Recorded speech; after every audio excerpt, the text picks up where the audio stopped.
को 23% मिल सकता है, कांग्रेस को उससे कहीं ज्यादा 39%, बीआरएस के खाते में 30%, अदर्स के खाते में 8% वोट यहां पर जा सकता है। तो ये हम दिल्ली का भी हाल बताएं, लेकिन उससे पहले इस वक्त आपको बताते हैं कि किस तरीके से आज की तारीख में अगर चुनाव होते हैं, और प्रत्युष हम ये भी चाहेंगे कि आप दर्शकों को बताएं कि जो सितंबर में हमने एक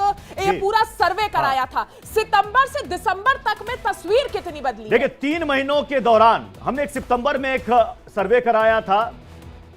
उस सर्वे में जो अनुमान निकल करके सामने आया था, और दिसंबर में 5 राज्यों के चुनावी नतीजों के बाद जो हमने सर्वे कराया उसमें लगभग 12% का फर्क नजर आ रहा है, जो कि एनडीए के खाते में शिफ्ट होता नजर आ रहा है। 12% के हिसाब से आप निकाल लीजिए कि कितनी सीटों का फायदा एनडीए को हो सकता है। लेकिन सवाल कुल मिलाकर यही है, क्या ये टेम्पो, क्या ये माहौल, ये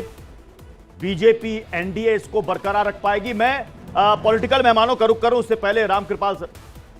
क्या आपको लग रहा है कि ये 3 राज्यों के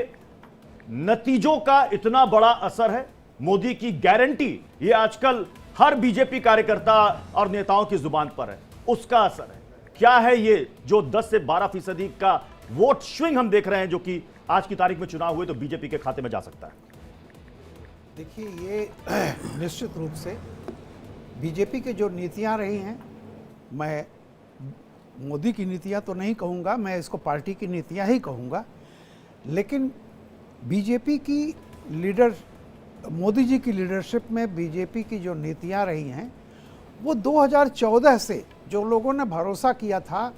वो एक कंटिन्यूएशन में रही हैं, उसमें एक तारतम्यता है। और ये जो नतीजे आए हैं विधानसभाओं के, इस बात को साबित करते हैं कि अगर कोई भी सरकार की लीडरशिप बेदाग है, ईमानदार है, और उस जनता को अगर ये लग रहा है कि ये ज़मीन पर इसने अच्छा किया है और आगे अच्छा करेगा, एक भरोसा जिसको कहते हैं ना, कि अगर भरोसा हो गया कि ये बेदाग है, अगर कहीं से कोई कमी रह जाती है तो भी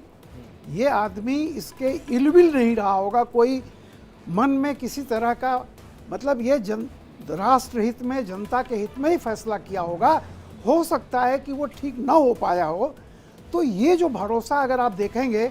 तो 2014 से लेकर के आज 2023 तक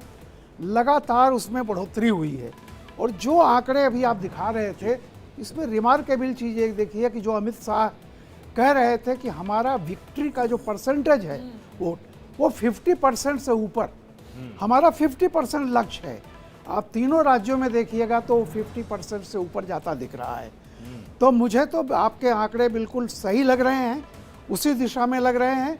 अब रही बात यह है कि राजनीति में कुछ क्या हो सकता है, नहीं कहा जा सकता। तो रामकृपाल जी, जैसा कि आपने कहा कि यहाँ पर लोगों के मन में ये बैठ गया है कि जो भी फैसले लिए जा रहे हैं वो राष्ट्रहित में लिए जा रहे हैं। अगर हम इन चुनावों की, विधानसभा चुनावों की बात करें, और बीजेपी ने जिस तरीके से सूपड़ा साफ किया और मोदी की गारंटी की बात यहाँ होने लगी, तो क्या मोदी की गारंटी राष्ट्रहित की गारंटी से जोड़कर देखी जा रही है? नहीं, देखिए सीधी बात, जनता जो है, बहुत सारे लोग ये कहते हैं ना कि ये हिंदुत्व का मामला है, फलाना मामला है, लेकिन मैं एक बात कह रहा हूँ कि आप दक्षिण पंथ हो या वाम, हमसे इससे वो नहीं है, लेकिन आप जिस विचारधारा को लेके चले हैं वो ईमानदारी से उस पर आज आप खड़े हैं या दुविधा में हैं, तो कम से कम एक ही पार्टी है जो जनसंघ के समय से बिल्कुल स्पष्ट है कि वो राष्ट्रवाद, हिंदुत्व, आप उसको कह लीजिए,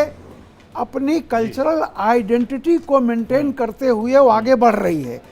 मैं बार बार कहता हूँ कि सन 1962 में